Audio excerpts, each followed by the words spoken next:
Kudengar ibu mertuaku berbisik tajam pada suamiku, istrimu itu tidak pantas mendapatkan 1 sen pun. Dia sudah terdepak dari keluarga. Aku hanya menatap cermin dan tersenyum dingin. Malam itu juga, tanpa suara, kupindahkan seluruh aset ke rekening offshore yang sudah kusiapkan. Mereka sama sekali tak menduga seberapa besar kuasa yang sebenarnya kumiliki. Sebelum ceritanya dimulai, silakan tulis di kolom komentar dari daerah mana saja teman-teman yang menonton cerita ini. Jangan lupa like dan subscribe agar channel ini bisa semakin berkembang dan bisa mempersembahkan cerita yang lebih menarik lagi. Rumah besar bergaya kolonial di kawasan Menteng itu selalu terasa dingin bagiku, meski udara Jakarta di luar sana sedang panas-panasnya. Hari ini, ruang tamu utama yang biasanya sepi dan angker berubah menjadi lautan sutra, berlian, dan aroma parfum mahal yang menyengat hidung. Ibu mertuaku, sang ratu di rumah ini, sedang mengadakan acara arisan rutinnya bersama para sosialita kelas atas ibu kota. Aku berdiri di sudut ruangan, memegang nampan perak berisi kue-kue kecil buatan catering mahal yang harganya mungkin setara dengan gaji bulananku dulu saat masih bekerja. Kakiku terasa pegal luar biasa karena sudah 3 jam aku berdiri, mondar-mandir melayani tamu, menuangkan teh, dan memastikan tidak ada piring kotor yang menumpuk di meja marmer.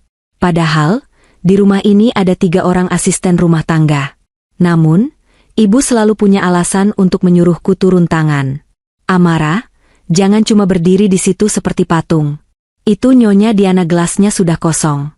Cepat isi, seru ibu mertuaku dengan suara yang cukup keras. Ia tidak berteriak, tapi nadanya penuh penekanan yang membuat beberapa tamu menoleh ke arahku. Aku menunduk, menyembunyikan rasa perih di hatiku. Baik, Bu, jawabku pelan.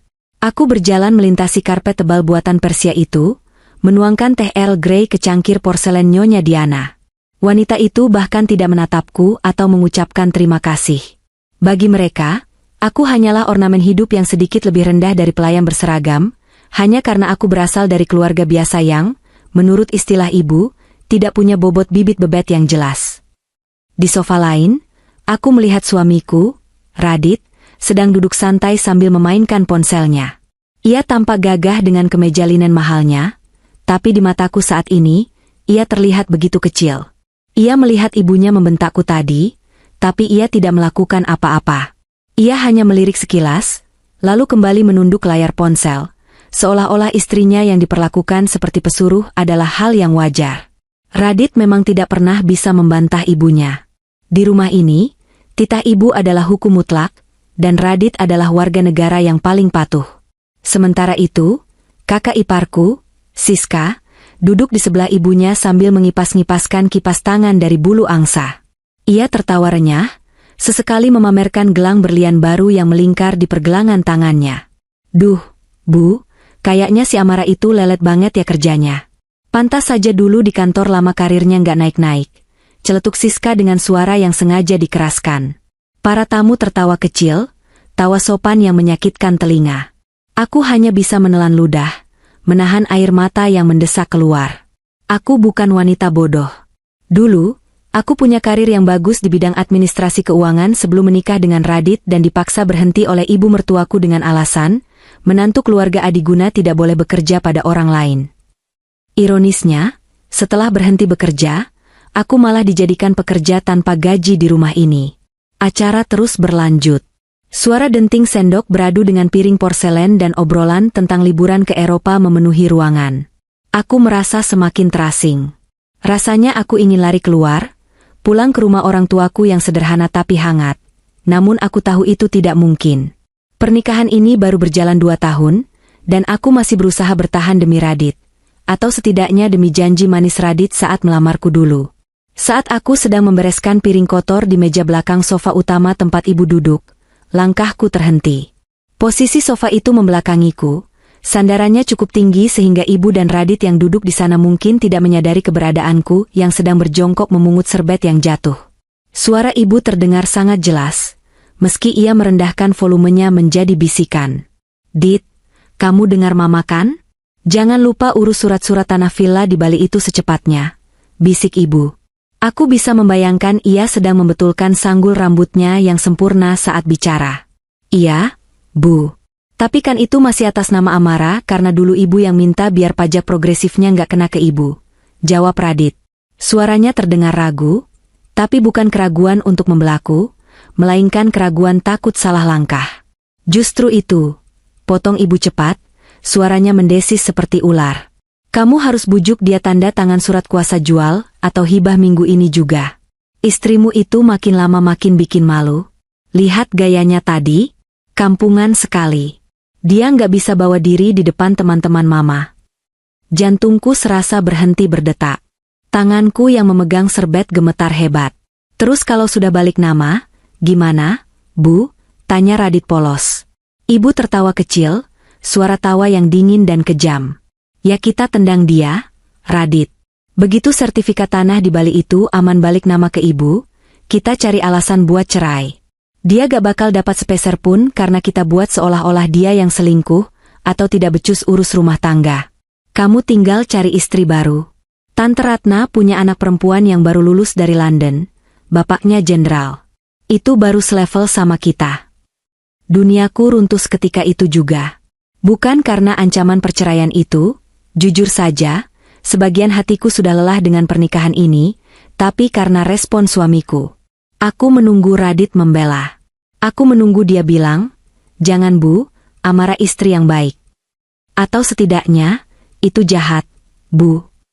Tapi yang kudengar hanya suara helaan napas Radit, lalu jawaban singkat yang menghancurkan sisa-sisa harapanku. Ya sudah, Bu. Nanti Radit coba ngomong sama Amara pas dia lagi mood bagus supaya mau tanda tangan. Ibu atur saja yang terbaik. Air mataku yang sejak tadi kutahan akhirnya jatuh, menetes di atas karpet mahal itu. Rasanya sakit sekali. Sakit karena dikhianati oleh orang yang seharusnya menjadi pelindungku. Ternyata selama ini aku bukan hanya dianggap upik abu, tapi juga dianggap musuh dalam selimut yang harus disingkirkan setelah dimanfaatkan. Tanah di Bali itu dibeli menggunakan nama pribadiku karena ibu mertuaku takut terlacak petugas pajak. Dan sekarang, setelah harganya melambung tinggi, mereka ingin merebutnya kembali dan membuangku seperti sampah. Aku bangkit perlahan, berusaha tidak menimbulkan suara. Aku membawa piring-piring kotor itu ke dapur dengan pandangan kabur. Di dapur, para asisten rumah tangga menatapku dengan iba, seolah mereka juga tahu nasib malang apa yang sedang menimpaku. Tapi aku tidak butuh rasa iba mereka. Di tengah riuh rendah suara tawa dari ruang tamu, di antara suara Siska yang sedang pamer tas baru, dan suara ibu yang sedang membanggakan Radit sebagai anak yang berbakti, sesuatu di dalam diriku berubah. Rasa sedih yang tadinya meluap-luap perlahan surut, berganti menjadi sesuatu yang dingin dan keras. Seperti besi yang ditempa api. Aku meletakkan piring di wastafel. Tidak, aku tidak akan menangis lagi. Aku tidak akan membiarkan mereka menang. Radit mungkin boneka ibunya, tapi mereka lupa satu hal fatal. Kebiasaan ibu yang serakah dan paranoid untuk menyembunyikan hartanya justru menjadi senjata makan tuan yang paling mematikan. Mereka pikir aku bodoh. Mereka pikir aku hanyalah wanita desa yang bisa dibodohi dengan senyum palsu dan janji manis. Mereka salah besar. Aku menghapus air mataku dengan kasar menggunakan punggung tangan. Arisan ini belum selesai, tapi peranku sebagai menantu yang bodoh dan penurut sudah berakhir detik ini juga. Aku mengunci pintu kamar mandi tamu yang berlapis marmer itu dari dalam. Suasana di sini hening, meredam suara gelak tawa munafik dari ruang tengah. Di hadapanku, cermin besar dengan bingkai emas memantulkan wajah seorang wanita yang tampak menyedihkan. Matanya sembab, bedaknya sedikit luntur di bagian pipi, dan rambutnya yang disanggul sederhana mulai berantakan. Itu aku, Amara, menantu yang dianggap tidak berguna. Aku menyalakan keran air, membiarkan air dingin membasuh wajahku. Rasa dingin itu menyegarkan, seolah membekukan air mata yang tersisa. Aku menatap pantulanku lagi. Kali ini, tatapan wanita di cermin itu berbeda. Tidak ada lagi sorot mata memohon kasih sayang yang biasa kutunjukkan pada Radit. Tidak ada lagi ketakutan akan dimarahi oleh ibu mertua. Yang ada hanyalah tatapan kosong yang perlahan terisi oleh nyala api amarah yang tenang. Aku teringat kembali ucapan ibu tadi. Begitu sertifikat tanah di Bali itu balik nama ke mama, kita tendang dia. Kata-kata itu terngiang-ngiang, berputar di kepalaku seperti kaset rusak. Mereka ingin membuangku setelah hartanya aman? Bodoh. Sungguh bodoh. Kesombongan Ibu Lara adalah kelemahannya yang paling fatal. Karena terlalu pelit untuk membayar pajak progresif dan terlalu takut bisnis, sampingannya tercium oleh penegak hukum. Ibu menggunakan namaku untuk hampir semua aset berisiko tingginya. Bukan hanya tanah di Bali. Ada 4 apartemen mewah yang disewakan kepada ekspatriat, 3 mobil sport yang sering dipakai Siska untuk pamer, dan yang paling krusial, rekening penampungan utama dari bisnis impor tas mewah ilegalnya serta uang arisan bodong yang ia putar. Semuanya terdaftar atas nama Amara. Secara hukum, di atas kertas hitam putih yang sah, akulah pemilik semua itu. Selama ini aku diam saja karena aku menghormati Radit. Aku menandatangani dokumen apapun yang disodorkan ibu, karena aku percaya pada konsep keluarga. Aku pikir, ini adalah caraku berbakti. Tapi ternyata, bakti itu dibalas dengan racun. Aku mengambil tisu, mengeringkan wajahku dengan perlahan. Sudut bibirku terangkat sedikit, membentuk senyuman miring yang bahkan membuatku sendiri merasa asing. Baiklah, Bu, bisikku pada bayanganku sendiri. Ibu mau main kasar? Kita main kasar. Ibu mau aku pergi? Aku akan pergi. Tapi aku tidak akan pergi dengan tangan kosong seperti yang ibu rencanakan. Aku merapikan bajuku, memoles sedikit lipstik agar tidak terlihat pucat, lalu keluar dari kamar mandi. Aku berjalan melewati ruang tamu, tanpa menoleh sedikit pun ke arah ibu atau Radit. Amara, mau kemana kamu? Piring kotor masih banyak. Seru ibu saat melihatku berjalan menuju pintu depan. Aku berhenti sejenak, tapi tidak berbalik. Mau ambil obat sakit kepala di apartemen sebentar? Bu, kepalaku pusing, jawabku datar. Alasan saja, dasar manja. Cepat balik, jangan lama-lama, omel ibu. Siska terdengar mendengus jijik di belakangnya. Aku tidak menjawab. Aku terus berjalan keluar, masuk ke dalam mobil sederhanaku, satu-satunya aset yang benar-benar kubeli dengan uang tabunganku sendiri sebelum menikah. Begitu pintu mobil tertutup, suara bising dari rumah neraka itu lenyap. Aku menyalakan mesin dan memacu mobil membelah kemacetan Jakarta. Tujuanku bukan apotek. Tujuanku adalah apartemen lama yang jarang kami tempati. Apartemen itu sebenarnya milik ibu juga, tapi lagi-lagi, atas namaku. Di sana, di dalam lemari pakaian yang paling dalam, ada sebuah brankas kecil yang kuncinya hanya aku yang pegang. Radit tidak pernah peduli dengan brankas itu, karena ia pikir isinya hanya perhiasan imitasi atau dokumen tidak penting. Perjalanan ke apartemen terasa sangat lambat, karena hujan mulai turun membasahi jalanan Jakarta, menambah kesan dramatis malam ini. Pikiranku melayang pada masa lalu. Dulu, aku begitu mencintai Radit. Aku pikir dia adalah pangeran yang menyelamatkanku. Tapi cinta itu perlahan terkikis oleh sikapnya yang pengecut, dan malam ini, sisa cinta itu sudah benar-benar habis tak bersisa. Radit sudah memilih ibunya. Maka aku memilih diriku sendiri. Sesampainya di apartemen, aku langsung menuju kamar utama. Tanganku sedikit gemetar saat memutar kombinasi angka brankas. Bukan gemetar karena takut, tapi karena adrenalin yang memuncak. Klik. Pintu brankas terbuka. Di dalamnya, tersusun rapi, kunci kehancuran, keluarga Adiguna. Ada token-token bank, KBCA dan sejenisnya, untuk rekening-rekening, boneka, yang diatasnamakan padaku. Ada sertifikat tanah asli yang ibu simpan di sini, karena brankas di rumah Menteng sudah penuh dengan emas batangan. Dan yang paling penting, ada buku catatan kecil berwarna hitam. Aku mengambil buku itu. Ini adalah buku catatan manual yang pernah tidak sengaja tertinggal oleh Pak Darman, mantan manajer keuangan kepercayaan keluarga mereka yang dipecat secara tidak hormat setahun lalu. Ibu pikir buku ini sudah dibakar, tapi aku menemukannya dan menyimpannya sebagai jaminan keamanan. Instingku waktu itu mengatakan suatu hari aku akan membutuhkannya. Dan hari itu adalah hari ini.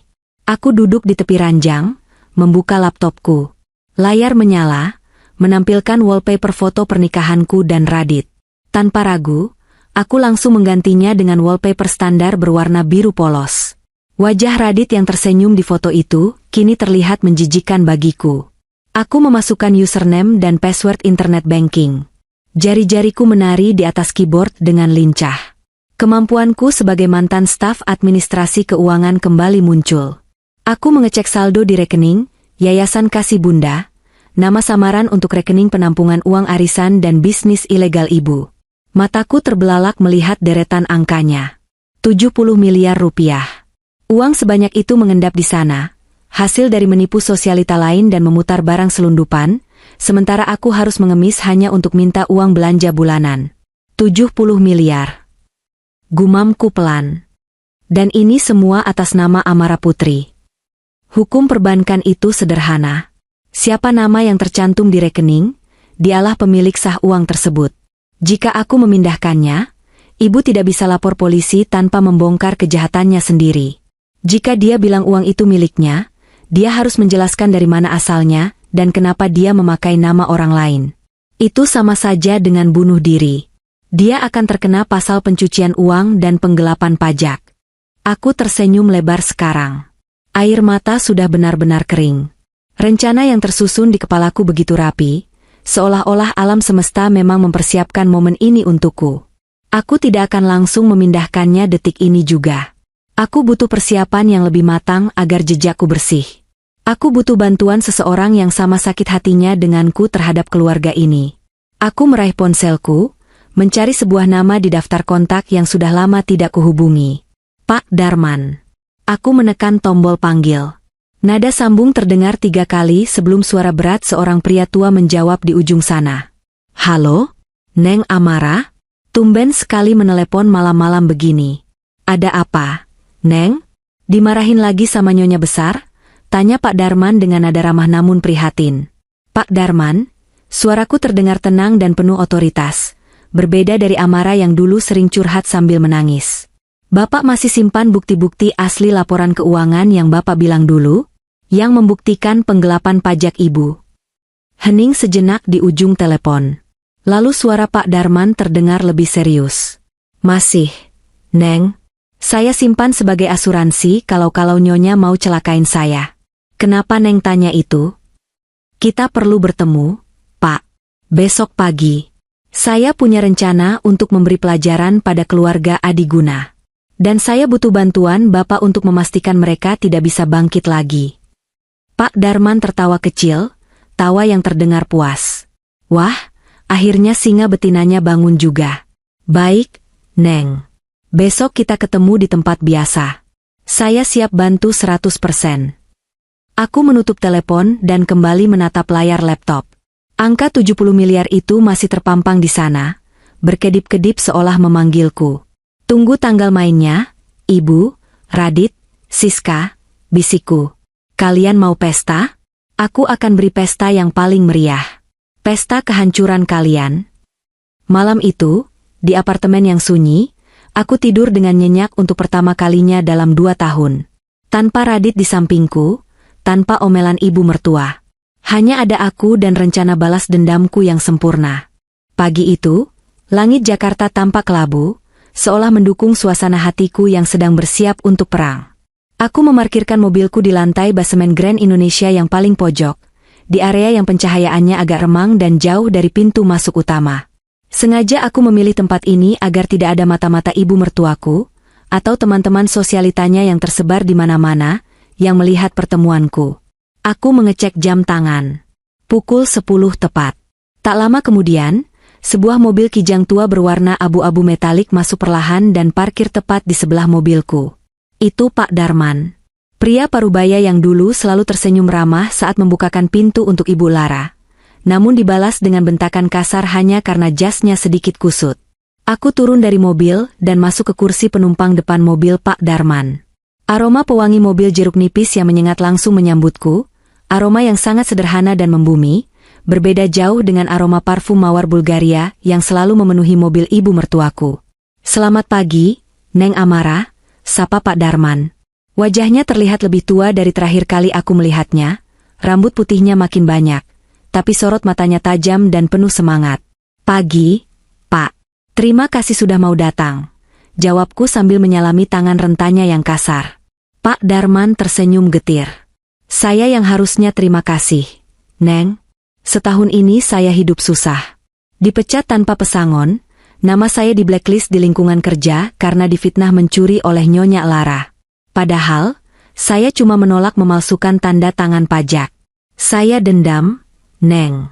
Tapi orang kecil seperti saya bisa apa lawan keluarga Adiguna? Aku mengangguk, merasakan kepedihan yang sama. Kami berdua adalah korban dari keangkuhan keluarga itu. Bedanya, hari ini aku punya kuasa untuk membalikkan keadaan. Bapak bawa barangnya? Tanyaku langsung ke inti masalah. Pak Darman merogoh tas kulit lusuh di pangkuannya. Ia mengeluarkan sebuah map tebal berwarna biru tua, dan sebuah flash disk kecil berwarna merah. Ini semua yang Neng butuhkan, katanya sambil menyerahkan barang-barang itu dengan tangan gemetar. Di dalam flash disk ini ada rekaman suara Nyonya Lara saat memerintahkan saya untuk menyuap oknum bea cukai supaya kontainer tas mewahnya bisa lolos tanpa pajak. Ada juga rekaman saat dia membahas soal pencucian uang arisan bodong itu lewat yayasan. Aku menerima flash disk itu, menggenggamnya erat seolah benda kecil itu adalah berlian yang paling berharga. Dan di map ini, lanjut Pak Darman sambil menepuk sampul map itu, adalah bukti fisik. Salinan buku besar yang asli, bukan yang dipalsukan untuk laporan pajak. Di sini tercatat jelas aliran dana dari rekening yayasan ke rekening pribadi Siska untuk beli mobil, ke rekening kasino Radit di Makau, dan untuk biaya perawatan kecantikan Nyonya yang miliaran itu. Semuanya pakai uang, amal, dari yayasan. Aku membuka map itu sekilas. Mataku membelalak melihat deretan angka dan catatan tangan Pak Darman yang rapi. Tanggal, nominal, dan tujuan transfer. Semuanya lengkap. Ini bukan sekadar bukti korupsi, ini adalah bukti kriminalitas tingkat tinggi. Jika dokumen ini sampai ke tangan polisi atau viral di media sosial, tamatlah riwayat Ratu Menteng yang selama ini dipuja-puja itu. Yayasan Kasih Bunda. Bacaku pelan pada kop surat salah satu dokumen. Ironis sekali namanya, padahal isinya racun. Betul, Neng. Dan yang paling parah, Nyonya Lara sangat cerdik sekaligus licik. Di semua dokumen legal yayasan, nama pendiri dan ketua dewan pembina memang nama beliau, tapi nama penanggung jawab keuangan dan pemilik rekening operasional adalah Neng Amara, jelas Pak Darman dengan nada prihatin. Saya tahu, Pak. Karena itu saya harus bertindak cepat sebelum mereka menjebak saya. Jawabku dingin. Pak, kalau rencana saya berhasil, saya pastikan Bapak akan mendapatkan pesangon yang 10 kali lipat lebih besar dari yang seharusnya Bapak terima dulu. Bapak bisa buka usaha di kampung dan hidup tenang. Mata Pak Darman berkaca-kaca. Saya nggak minta uang banyak, Neng. Saya cuma mau lihat keadilan. Saya mau lihat wajah sombong Nyonya Lara saat dia sadar dia nggak kebal hukum. Bapak akan melihatnya. Saya janji, kataku tegas. Kami berbincang sebentar tentang detail teknis rencana kami. Pak Darman menjelaskan beberapa celah keamanan di sistem perbankan lama yang masih dipakai keluarga Adiguna, karena Ibu Lara gaptek dan malas memperbarui sistem. Informasi ini sangat berharga. Ternyata, Radit sering menggunakan tanggal lahir ibunya sebagai PIN untuk segala hal, sebuah kebiasaan ceroboh yang menurun dari ibunya. Setelah merasa cukup, aku pamit. Saat keluar dari mobil Pak Darman dan kembali ke mobilku, aku merasa langkahku jauh lebih ringan. Flash disk di saku blazerku terasa hangat. Map biru itu kusembunyikan di bawah jok mobil. Aku menatap pantulan diriku di kaca spion tengah. Wajahku masih sama, tapi jiwaku sudah berubah. Aku bukan lagi Amara si upik abu. Aku adalah pemegang kunci kehancuran sebuah dinasti kecil yang busuk. Siang itu, aku tidak langsung pulang. Aku mampir ke sebuah bank swasta internasional, membuka rekening bisnis atas nama perusahaan cangkang, Shell Company, yang baru saja kuregistrasikan secara online di yurisdiksi luar negeri yang memiliki hukum kerahasiaan perbankan ketat. Semua persiapan sudah matang. Token akses bank ibu sudah ada di tanganku, bukti kejahatan sudah ada di tasku. Malam ini adalah malam penentuan. Malam Jumat Kliwon, kalau kata orang Jawa, malam yang penuh mistis. Tapi bagiku, malam ini akan menjadi malam di mana hantu masa laluku akan memakan tuannya sendiri. Aku akan pulang ke rumah mewah itu, menyambut suamiku dengan senyum palsu terakhir, sebelum aku mengambil kembali harga diriku yang telah mereka curi. Hujan turun deras sekali malam itu, disertai petir yang menyambar-nyambar, seolah langit Jakarta sedang marah. Suasana rumah Menteng terasa lebih angker dari biasanya. Jam dinding antik di ruang tengah berdentang 12 kali, menandakan tengah malam telah tiba. Aku duduk di kursi kerja Radit di dalam kamarnya, menatap layar laptop yang menyala terang di ruangan yang gelap. Radit sudah pulang 2 jam yang lalu dalam keadaan mabuk berat setelah pesta bujang temannya. Sekarang, dia mendengkur keras di atas ranjang king size kami, masih memakai sepatu dan kemeja yang bau alkohol bercampur parfum wanita lain. Aku menatap tubuh suamiku itu dengan tatapan jijik. Dulu, aku akan dengan sigap melepas sepatunya, mengelap wajahnya dengan air hangat, dan mengganti bajunya agar dia tidur nyaman. Tapi malam ini, biarkan saja dia membusuk dengan bau alkoholnya. Dia tidak pantas mendapatkan sentuhan tanganku lagi. Di meja kerja, aku telah menyusun peralatan tempurku, laptop pribadiku, token bank BCA, token mandiri, dan beberapa dokumen penting.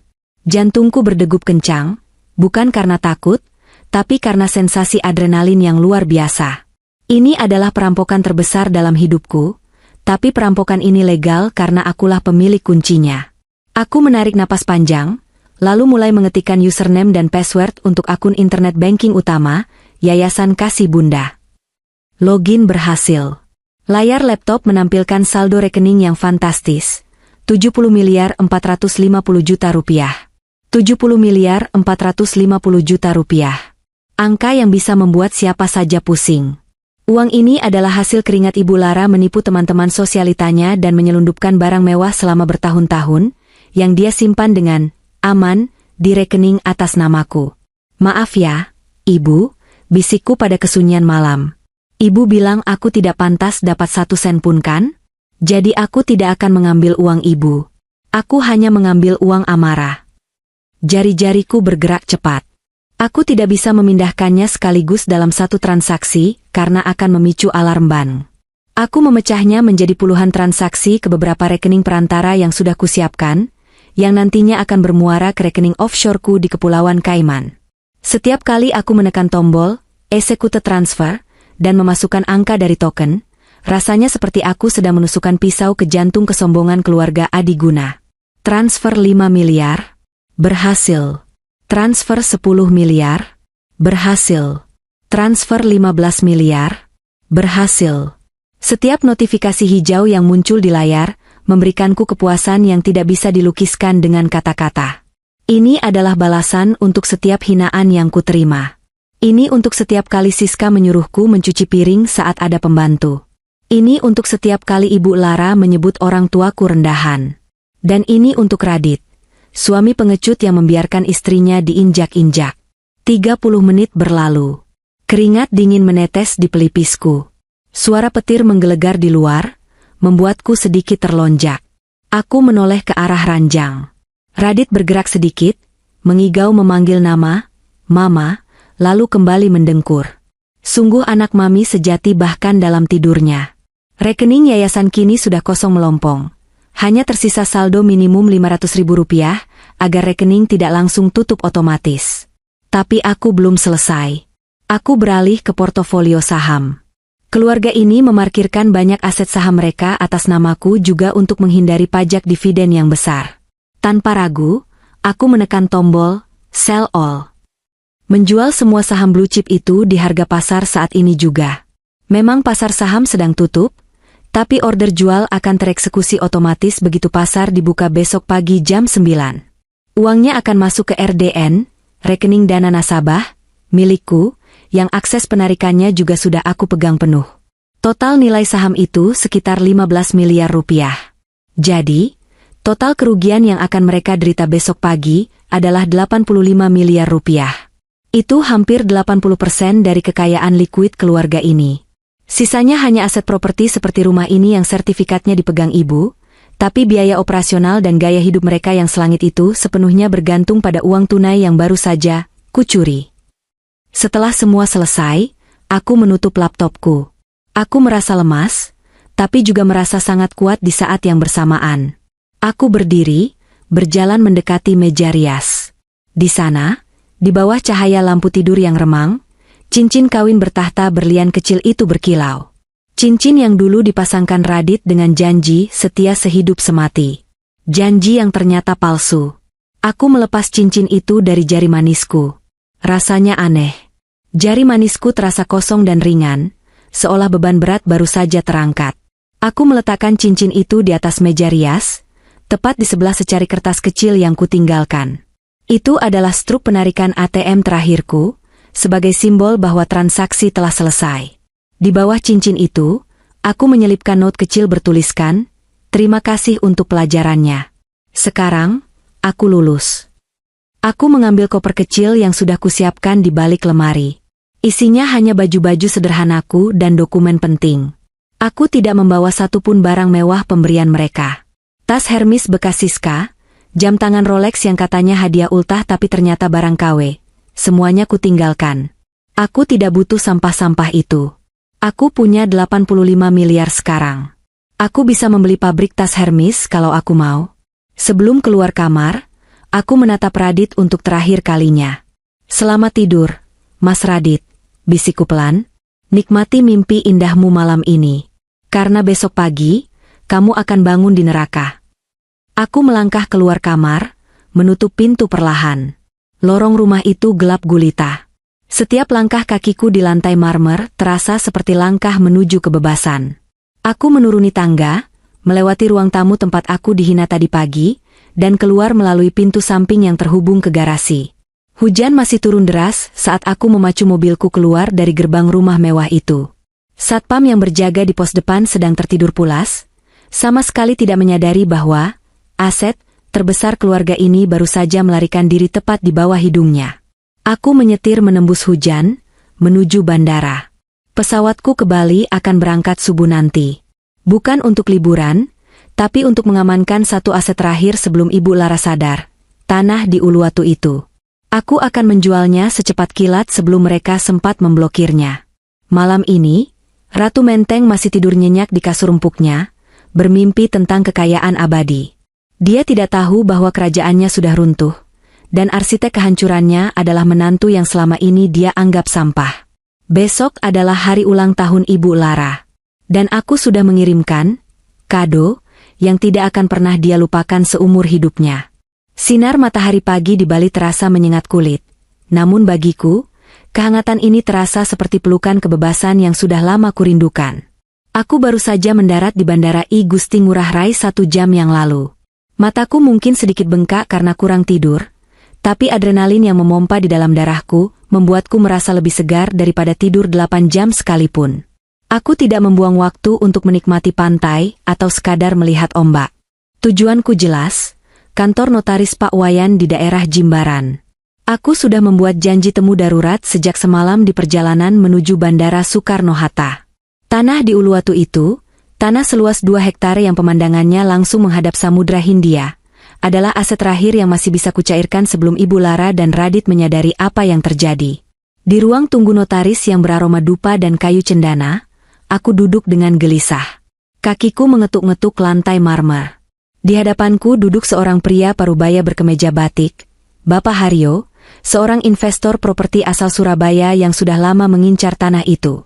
Dulu, Ibu Lara menahan tanah itu, bersikeras harganya akan naik 3 kali lipat tahun depan.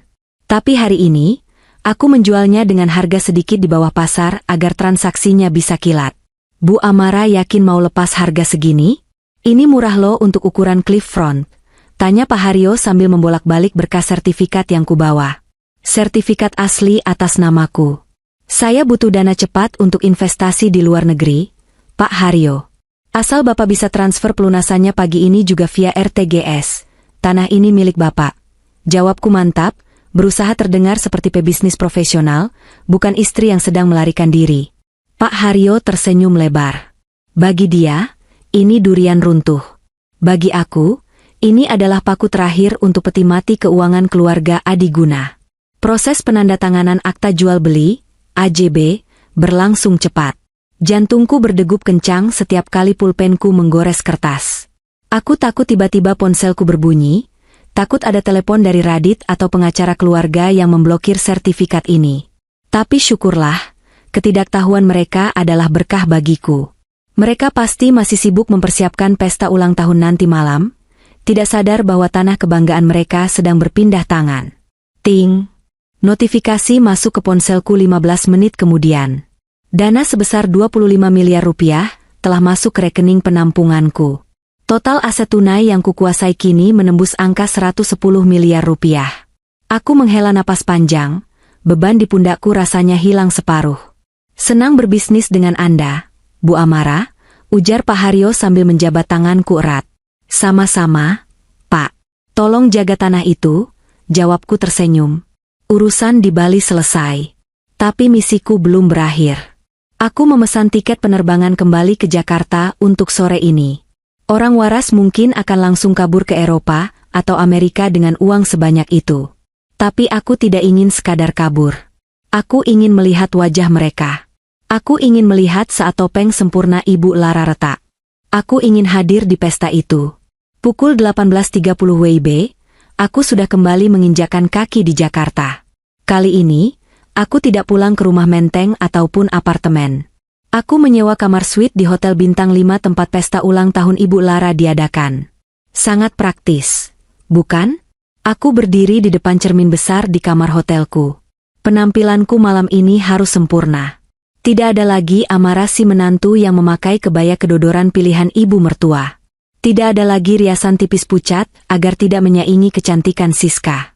Malam ini, aku mengenakan gaun malam rancangan desainer ternama yang kubeli mendadak di butik Plaza Indonesia tadi sore. Gaun sutra berwarna merah darah, warna keberanian, warna kemarahan. Potongannya elegan namun tegas, membalut tubuhku dengan sempurna, menampilkan sisi diriku yang selama ini dipendam. Seorang wanita yang percaya diri. Rambutku digerai bergelombang, bibirku kupulas dengan lipstik merah marun yang matte. Sepatu hak tinggi stiletto 10 cm melengkapi penampilanku. Aku melihat pantulan diriku. Wanita di cermin itu tampak asing, namun sorot matanya tajam mematikan. Selamat ulang tahun, Ibu, bisikku pada cermin. Semoga Ibu suka kejutannya. Aku turun menuju Grand Ballroom di lantai 2. Suara musik orkestra sayup-sayup terdengar dari koridor berlapis karpet merah. Di depan pintu masuk ganda yang megah, karangan bunga ucapan selamat berjejer rapi. Dari pejabat, artis, hingga sosialita papan atas, semuanya mengirimkan bunga untuk Ibu Lara Adiguna. 2 orang petugas keamanan bertubuh tegap menjaga pintu, memeriksa undangan. Aku tidak membawa undangan fisik. Tentu saja, aku tidak diundang secara resmi sebagai tamu VIP. Aku hanya panitia konsumsi di mata mereka. Maaf, Bu, boleh lihat undangannya? Tanya salah satu petugas saat aku melangkah mendekat. Aku menatapnya dingin, lalu mengangkat dagu. Saya menantu Ibu Lara, istri Radit Adiguna. Apa saya perlu undangan untuk masuk ke pesta ulang tahun ibu mertua saya sendiri? Tanyaku dengan nada angkuh yang kubuat-buat, meniru gaya bicara Siska. Petugas itu tampak ragu. Dia menatap penampilanku yang sangat mewah, mungkin bingung karena wajahku familiar tapi auranya berbeda jauh. Ah, maaf Bu Amara. Silakan, silakan, ujarnya akhirnya, membukakan pintu lebar-lebar. Rupanya, gaun mahal dan sikap sombong memang kunci masuk ke dunia mereka. Aku melangkah masuk. Hawa dingin AC ballroom langsung menyambutku, bercampur dengan aroma ribuan bunga lili putih yang menghiasi ruangan. Ballroom itu disulap menjadi istana dongeng. Lampu kristal raksasa menggantung di langit-langit, memendarkan cahaya keemasan. Ratusan tamu berpakaian glamor berdiri berkelompok, memegang gelas sampanye, tertawa sopan, dan saling memuji busana masing-masing.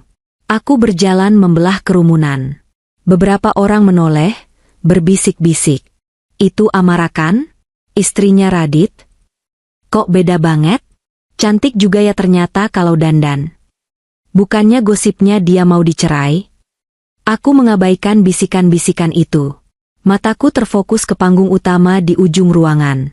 Di sana, di bawah sorotan lampu sorot, Ibu Lara duduk di kursi singgasana bergaya Louis XIV. Ia memakai gaun emas penuh payet, lehernya dililit kalung berlian yang harganya mungkin bisa memberi makan satu desa. Di sebelahnya berdiri Radit, memakai tuxedo hitam, dan Siska yang sibuk dengan ponselnya. Dan di sisi lain Radit, berdiri seorang wanita muda cantik bergaun biru muda. Clarissa, putri seorang jenderal purnawirawan yang digadang-gadang ibu sebagai penggantiku. Mereka tampak seperti keluarga bahagia yang sempurna.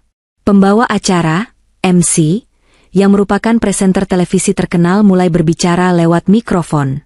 Hadirin sekalian, mari kita sambut wanita paling inspiratif malam ini, Ibu Lara Adiguna.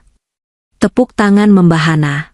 Ibu Lara berdiri, melambaikan tangan dengan anggun bak Ratu Inggris.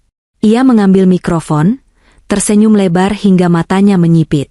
Terima kasih semuanya, ucap ibu dengan suara yang dibuat selembut sutra. Malam ini sangat spesial bagi saya. Bukan hanya karena usia saya bertambah, tapi karena saya dikelilingi oleh orang-orang yang tulus mencintai saya. Tulus? Aku mendengus pelan. Setengah orang di ruangan ini datang hanya karena takut pada pengaruh ibu, atau karena punya utang budi bisnis. Dan malam ini, lanjut ibu, matanya melirik ke arah Clarissa, saya juga ingin mengumumkan kabar bahagia bagi putra sematawayang saya, Radit. Bahwa ini saatnya. Sebelum ibu menyelesaikan kalimatnya yang akan menghancurkan harga diriku di depan umum, aku melangkah maju menuju teknisi suara, sound engineer, yang berada di sudut panggung. Aku sudah menyuap salah satu kru lighting tadi sore saat check-in di hotel ini, uang 10 juta rupiah cukup untuk membuatnya, lupa, mengunci sistem proyeksi selama 5 menit. Tapi, aku memutuskan untuk tampil lebih dramatis. Aku menaiki tangga samping panggung. Bunyi hak sepatuku yang menghantam lantai kayu panggung terdengar jelas, karena suasana sedang hening menunggu pengumuman ibu. Tap, tap, tap. Semua mata tertuju padaku. Ibu Lara menoleh, wajahnya yang penuh senyum seketika berubah tegang saat melihat siapa yang datang. Radit ternganga, matanya membelalak seolah melihat hantu. Clarissa mundur selangkah, bingung. Amara? Desis Radit. Suaranya terdengar lewat mikrofon ibu yang masih menyala. Aku tersenyum manis. Sangat manis. Aku berjalan mendekati mereka, mengambil mikrofon lain yang ada di podium, lalu berdiri tepat di samping Ibu Lara. Posisi kami sejajar. Merah melawan emas. Selamat ulang tahun, Ibu mertua tersayang, sapaku lewat pengeras suara. Suaraku menggema ke seluruh penjuru ballroom. Tamu-tamu terdiam, merasakan ketegangan yang tiba-tiba mengental di udara. Amara, turun kamu. Apa-apaan ini? Kamu mempermalukan ibu. Bisik Ibu Lara tajam, namun ia tetap berusaha mempertahankan senyum di wajahnya demi para tamu. Mempermalukan? Oh, tidak, Bu. Aku justru ingin memberikan kado spesial. Jawabku santai, sengaja membiarkan semua orang mendengar. Tadi ibu mau mengumumkan pertunangan Mas Radit dengan Mbak Clarissa ya? Padahal kita belum bercerai loh, Mas. Apa tidak takut dibilang poliandri? Ah, poligami maksudnya. Terdengar suara kaget dari para tamu. Hah? Belum cerai? Bisik mereka. Wajah Ibu Lara memerah menahan amarah. Security. Bawa dia turun. Teriaknya, lupa menjaga image lembutnya. 2 orang petugas keamanan mulai bergerak dari pintu samping.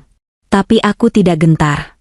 Aku mengeluarkan sebuah kliker presentasi dari saku tersembunyi di balik gaunku. Tunggu sebentar, Pak Security, kataku tenang. Sebelum saya turun, izinkan saya menayangkan video kenangan untuk Ibu Lara. Video tentang perjuangan ibu membangun kerajaan ini. Silakan disaksikan. Aku menekan tombol play. Layar LED raksasa berukuran 10x5 meter di belakang kami, yang tadinya menampilkan foto slideshow masa kecil Ibu Lara, tiba-tiba berubah hitam. Lalu, sebuah grafik muncul. Bukan grafik pertumbuhan bisnis yang membanggakan, melainkan skema alur uang yang rumit dengan judul besar berwarna merah. Aliran dana ilegal penggelapan pajak Yayasan Kasih Bunda. Suasana ballroom seketika hening mencekam. Musik orkestra berhenti. Bahkan pelayan yang membawa nampan minuman pun mematung. Pesta ulang tahun Sang Ratu baru saja berubah menjadi pengadilan terbuka. Dan aku adalah jaksanya. Grafik di layar LED itu begitu jelas dan tajam. Garis-garis merah menghubungkan rekening yayasan sosial dengan rekening pribadi Siska, rekening judi online, dan pembayaran vendor tas mewah impor yang tidak terdaftar di bea cukai. Angka-angka miliaran rupiah terpampang nyata. Namun, yang membuat suasana benar-benar kacau bukan hanya gambar itu, melainkan audio yang mulai berputar. Itu adalah rekaman suara Ibu Lara yang diambil oleh Pak Darman setahun lalu. Suaranya jernih, bergema ke seluruh ballroom melalui sound system kualitas konser. "Halah, Pak Darman, jangan sok suci kamu. Masukkan saja uang arisan ibu-ibu bodoh itu ke rekening yayasan. Mereka itu cuma kumpulan istri pejabat yang otaknya kosong, gampang ditipu. Bilang saja uangnya diputar untuk donasi panti asuhan, padahal buat bayar cicilan tas Hermes saya." Gas! Suara helaan napas kaget terdengar serentak dari ratusan tamu. Ibu-ibu sosialita yang hadir di sana, para korban yang disebut otaknya kosong, saling berpandangan dengan wajah merah padam. Mereka merasa terhina. Teman yang selama ini mereka sanjung ternyata menganggap mereka sapi perah yang bodoh. Ibu Lara di sampingku tampak seperti orang yang tersambar petir. Wajahnya pucat pasi, mulutnya terbuka tapi tidak ada suara yang keluar. Tangannya gemetar hebat, hingga mikrofon yang dipegangnya terjatuh dengan bunyi feedback yang nyaring. Nging. Tapi rekaman itu belum selesai. Suara ibu kembali terdengar. "Urus juga orang bea cukai itu. Kasih suap berapapun asal kontainer barang selundupan saya aman. Pakai nama Amara di semua dokumen. Kalau nanti ada masalah hukum, biar menantu kampung itu yang masuk penjara. Saya harus tetap bersih." Kali ini, giliran Radit yang menoleh padaku dengan tatapan horor. Dia baru menyadari betapa jahat rencana ibunya, atau mungkin dia sudah tahu tapi kaget, karena sekarang semua orang tahu. Aku menatap mata Ibu Lara yang kini dipenuhi ketakutan murni. "Gimana, Bu? Bagus kan kadonya?" "Itu suara ibu sendiri, bukan rekayasa AI," kataku dingin lewat mikrofon. "Matikan. Matikan layarnya. Siapapun tolong matikan," teriak Siska histeris dari sisi panggung. Ia berlari ke arah teknisi suara, tapi teknisi itu sudah kabur entah kemana. Bagian dari rencanaku juga.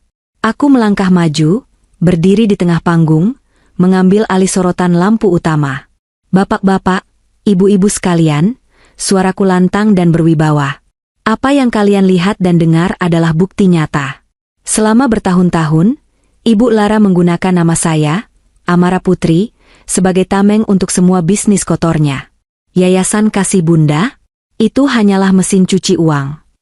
Tamu-tamu mulai ribut. Beberapa mulai mengeluarkan ponsel, merekam kejadian itu. Cahaya flash kamera berkedip-kedip seperti lampu disko. Tapi kali ini bukan untuk memuja, melainkan untuk mendokumentasikan kejatuhan. "Amara, cukup. Turun kamu." Radit akhirnya sadar dari keterkejutannya dan mencoba meraih lenganku. Cengkeramannya kuat dan kasar. Aku menepis tangannya dengan sentakan keras. Tatapanku tajam menusuk matanya. "Jangan sentuh aku, Mas. Tanganmu itu kotor. Kamu tahu ibumu merencanakan ini semua. Kamu tahu dia mau menjebakku dan menceraikanku setelah hartanya aman. Tapi kamu diam saja. Kamu bukan suami, kamu cuma anak kecil yang bersembunyi di ketiak ibunya." Radit mundur, nyalinya ciut seketika melihat keberanianku. Dia tidak pernah melihat sisi Amara yang ini. Aku kembali menatap Ibu Lara yang kini terduduk lemas di kursi singgasananya. Napasnya tersengal-sengal. "Mama bilang aku nggak pantas dapat sepeser pun?" "Tenang, Ma. Aku memang nggak ambil uang Mama," ujarku sambil tersenyum miring. "Aku cuma ambil uang yang terdaftar atas namaku secara hukum. 70 miliar dari rekening yayasan, 15 miliar dari saham, dan 25 miliar dari tanah di Bali. Semuanya sudah kupindahkan ke tempat yang tidak bisa Mama jangkau." "Apa?" pekik Siska. "Lo maling. Itu uang kita." "Salah," potongku cepat. "Secara hukum, itu uang atas nama saya. Kalau kalian mau klaim itu uang kalian, silakan lapor polisi. Tapi ingat, kalian harus jelaskan dulu dari mana asal uang itu. Pencucian uang? Penggelapan pajak? Penipuan investasi? Silakan pilih pasal mana yang mau kalian pakai untuk menjerat diri sendiri. Sisanya?" Aku menunjuk ke layar yang masih menampilkan grafik merah itu. Biar petugas pajak dan polisi yang menghitung dendanya. Dan sepertinya mereka sudah sampai. Tepat saat aku mengucapkan itu, pintu utama ballroom terbuka dengan kasar. Bukan oleh tamu terlambat, tapi oleh sepasukan petugas berseragam polisi dan beberapa orang berrompi, penyidik pegawai negeri sipil, PPNS. Kepanikan melanda. Musik latar yang tadinya sunyi berganti dengan suara riuh rendah kepanikan.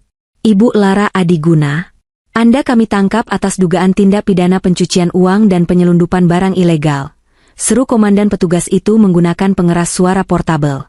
Ibu Lara menjerit. Jeritan yang panjang dan menyayat hati, jeritan seorang ratu yang kerajaannya runtuh dalam hitungan menit. Dia mencoba berdiri, hendak lari, tapi kakinya lemas. Siska menangis meraung-raung di sampingnya. Sementara itu, di sudut ruangan dekat meja prasmanan, terjadi keributan kecil yang menambah tragisnya malam itu. Manajer catering hotel menahan Siska yang mencoba menyelinap pergi.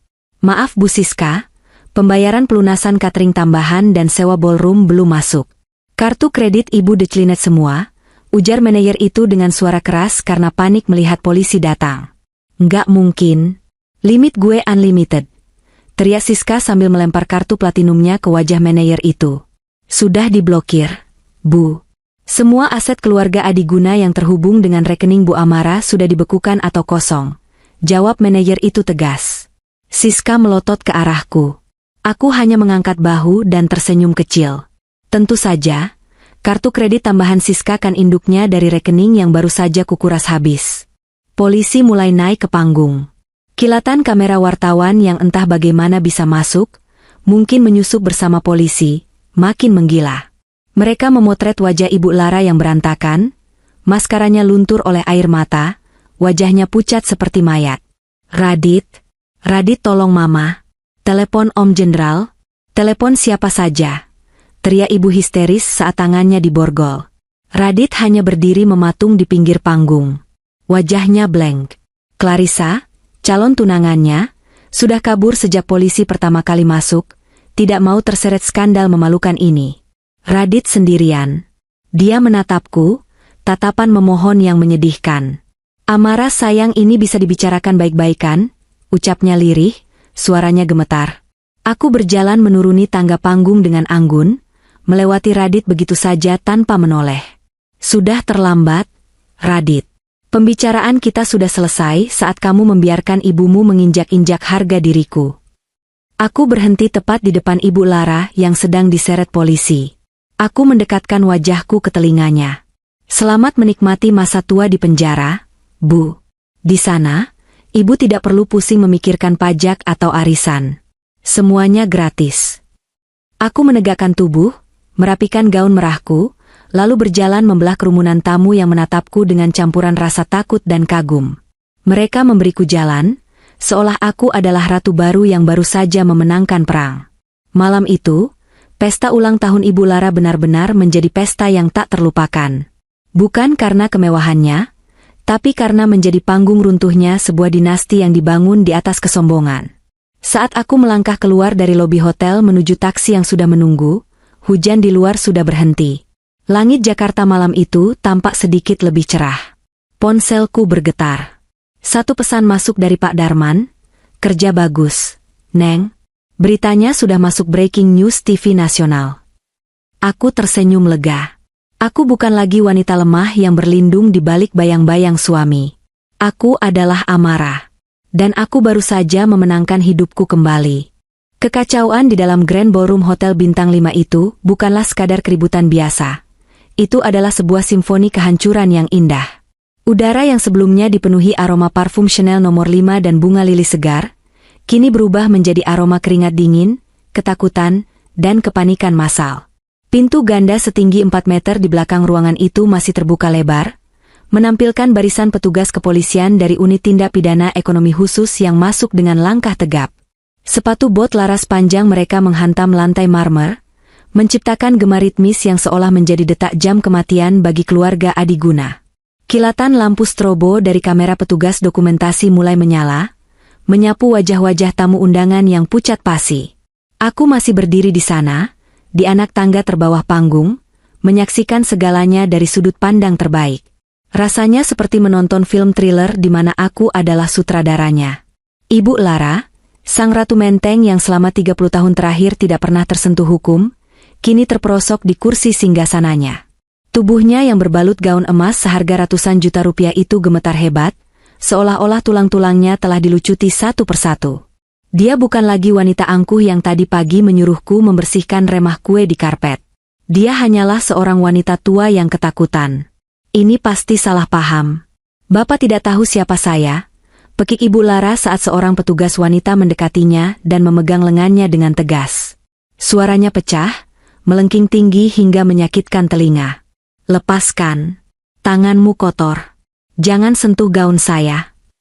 Ibu Lara Adiguna, Anda kami tahan atas dugaan tindak pidana pencucian uang, penggelapan pajak korporasi, dan penyelundupan barang mewah ilegal, ucap petugas itu dengan nada datar, tanpa emosi, seolah sedang membacakan menu makanan.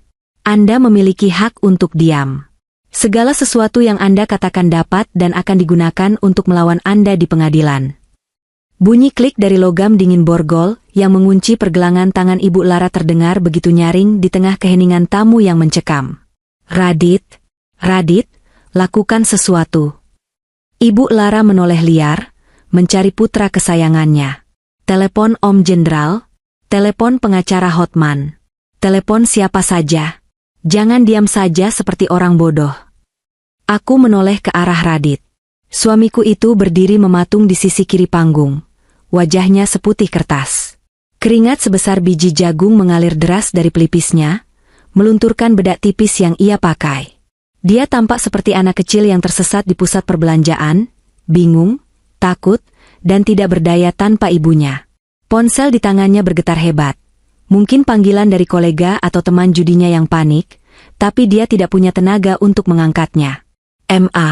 Mama. Radit bergumam, suaranya hilang ditelan hiruk-pikuk.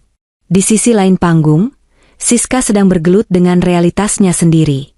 2 orang petugas sedang menyita tas Hermes Birkin Himalaya, tas langka yang dia banggakan setengah mati, sebagai barang bukti. Itu tas asli. Jangan ditarik-tarik nanti lecet. Teriak Siska histeris, air mata hitam luntur membasahi pipinya karena maskaranya tidak waterproof. Itu bukan barang selundupan. Gue beli di Paris.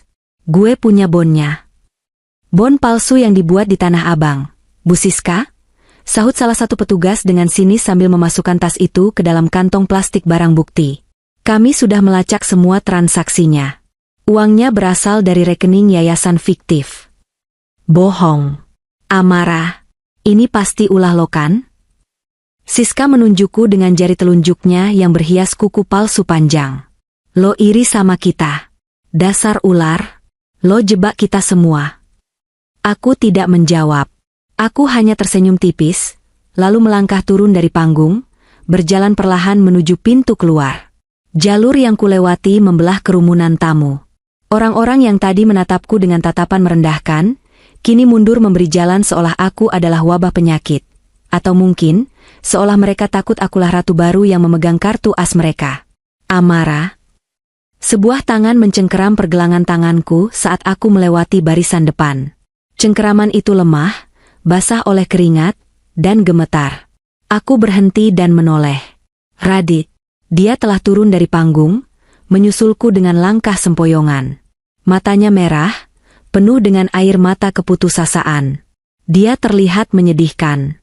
Laki-laki yang dulu kupuja, yang kukira akan menjadi imamku, kini tak lebih dari seonggok daging tanpa tulang punggung.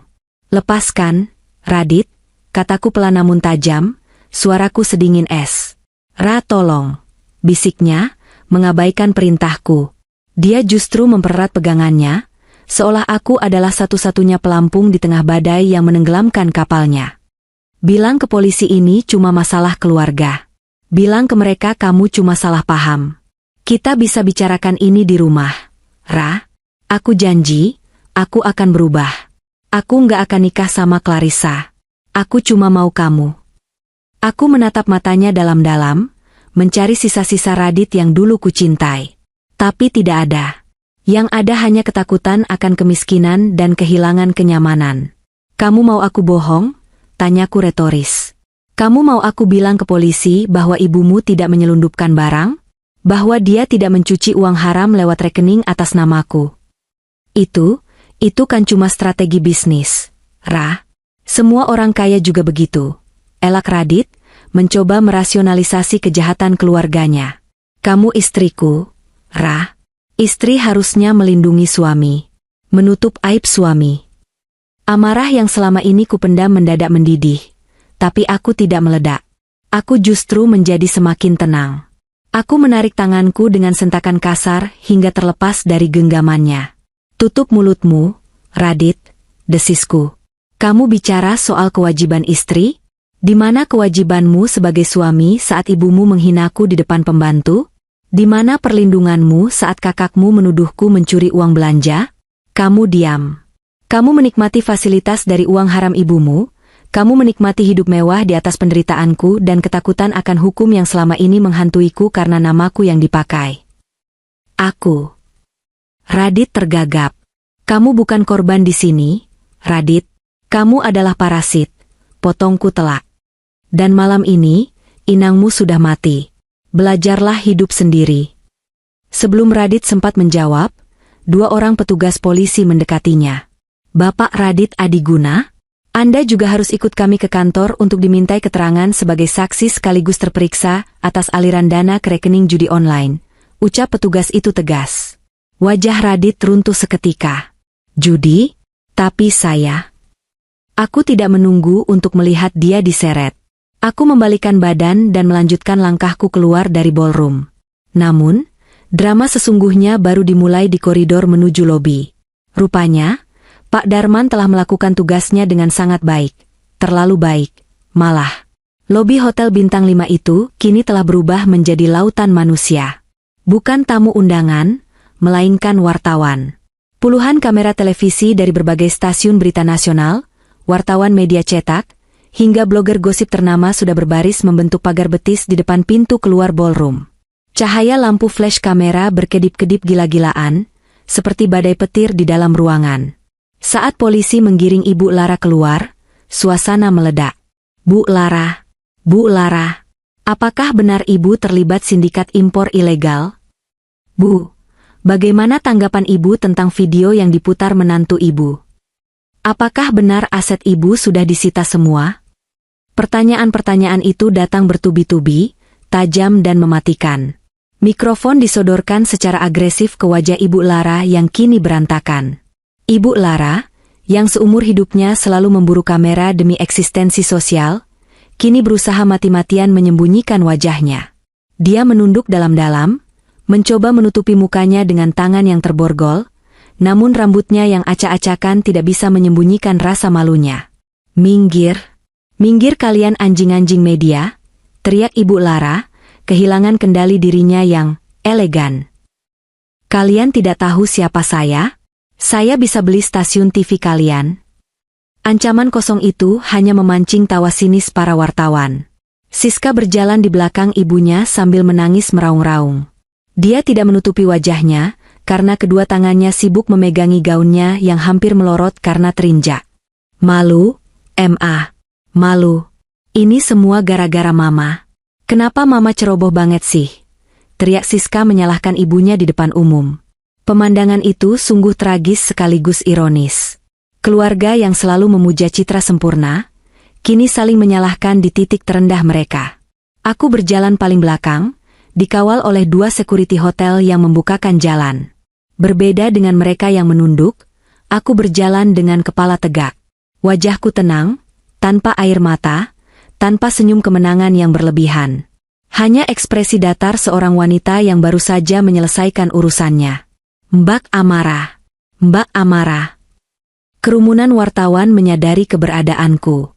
Lensa kamera berputar ke arahku. Mbak Amara, apakah benar Mbak yang membocorkan data keuangan itu? Tanya seorang wartawan senior.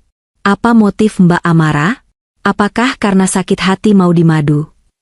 Aku berhenti sejenak tepat di pintu kaca lobi hotel, membiarkan angin malam Jakarta menerpa wajahku. Aku menatap lurus ke salah satu lensa kamera yang sedang live. Saya tidak membocorkan.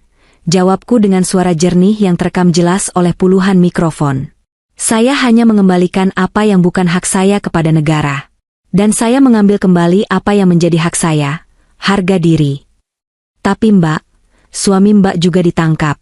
Mbak tidak sedih? Tanya wartawan lain. Aku menoleh sekilas ke arah mobil polisi di mana Radit baru saja dimasukkan dengan paksa. Dia menempelkan wajahnya di kaca jendela, menatapku dengan pandangan kosong.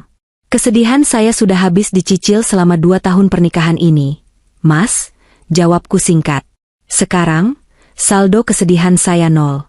Yang tersisa hanya aset masa depan. Tanpa menjawab pertanyaan lain, aku masuk ke dalam taksi Silverbird yang sudah kupesan. Pintu mobil tertutup, meredam suara bising di luar. Aku menyandarkan punggungku ke jok kulit yang empuk.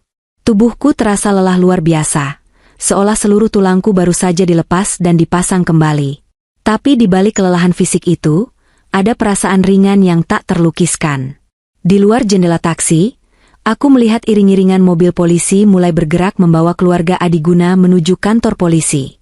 Sirine biru meraung-raung membelah kemacetan Jakarta, menjadi lagu pengantar tidur bagi dinasti Menteng yang sombong itu. Aku mengeluarkan ponselku. Ada 1 notifikasi transfer masuk lagi. Bunga deposito dari uang 85 miliar yang baru saja kuamankan. Jalan, Pak, kataku pada sopir taksi. Ke bandara. Terminal 3 keberangkatan internasional.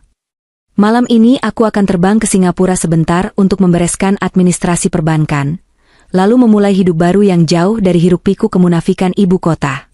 Jakarta, terima kasih untuk pelajarannya yang menyakitkan. Aku lulus dengan predikat summa cum laude. 1 tahun kemudian. Labuan Bajo, Nusa Tenggara Timur. Tidak ada suara klakson yang memekakan telinga. Tidak ada debu polusi yang menyesakkan dada. Yang ada hanyalah suara debur ombak yang menghantam karang dan aroma laut yang asin namun menyegarkan. Aku duduk di balkon lantai 2 sebuah bangunan minimalis yang menghadap langsung ke pelabuhan Marina. Plang kayu jati yang artistik tergantung di depan pintu masuk di lantai bawah. Amara O Partners, Independent Financial Consultant. Ya, inilah kerajaanku yang baru.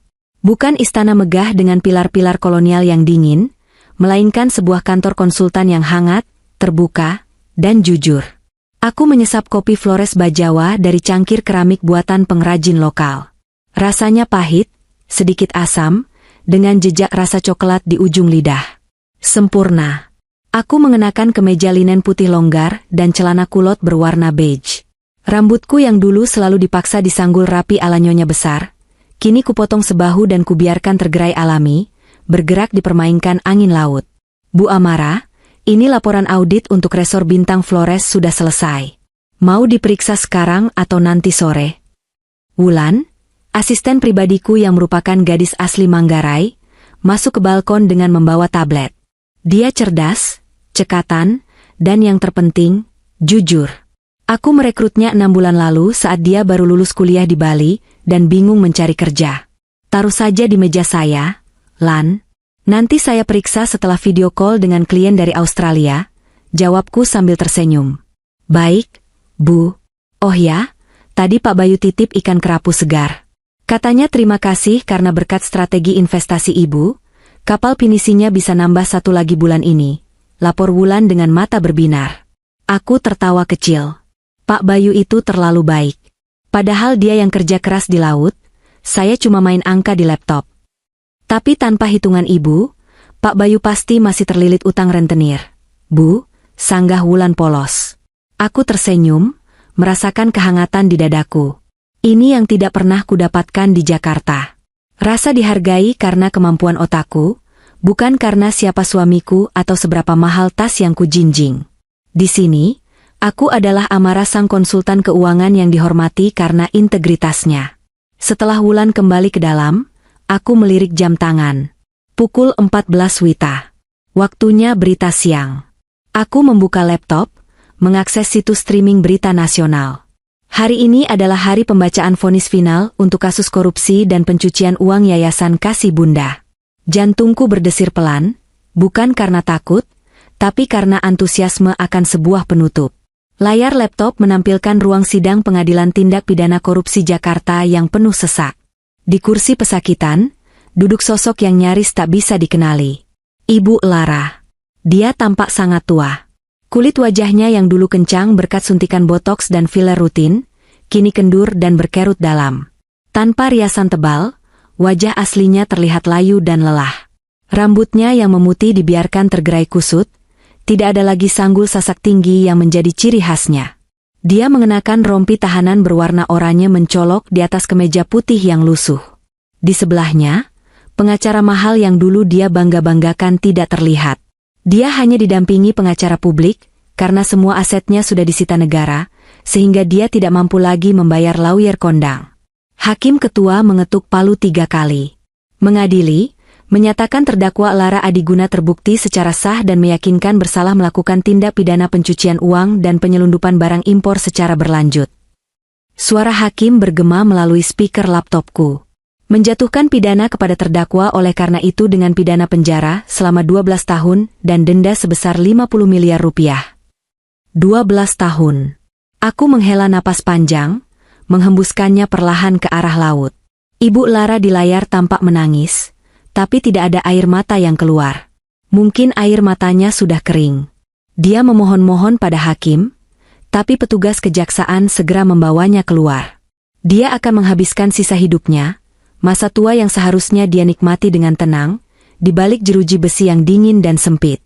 Tidak ada lagi arisan, tidak ada lagi pelayan, tidak ada lagi kekuasaan.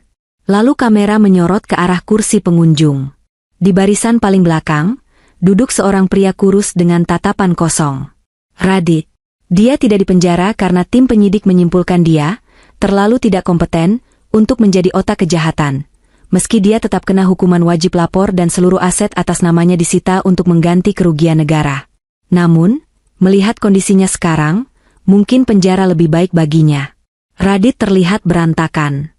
Dia memakai kemeja flanel yang warnanya sudah pudar dan celana jeans yang sobek di bagian lutut. Bukan sobek karena mode, tapi karena usang.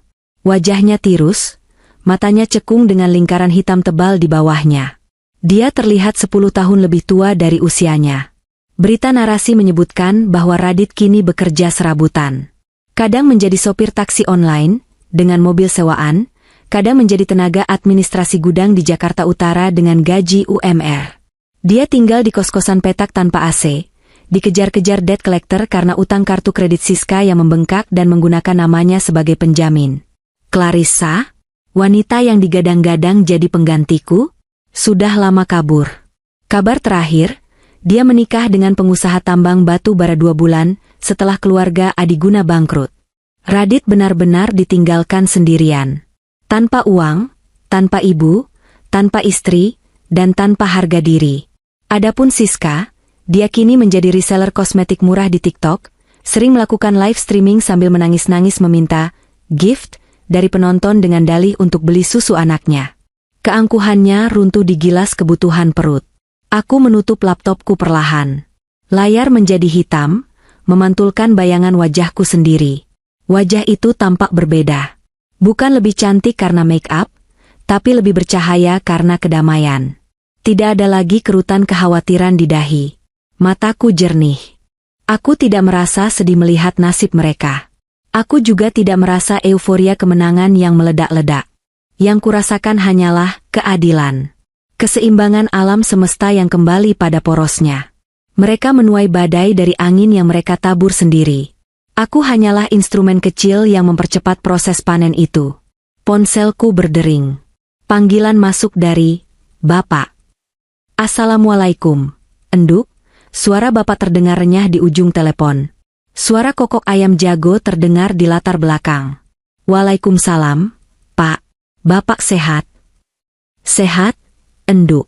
Bapak barusan lihat TV. Sudah selesai ya sidangnya? Tanya bapak hati-hati. Sudah, Pak. Vonisnya 12 tahun, jawabku. Ya sudah. Itu teguran Gusti Allah buat mereka.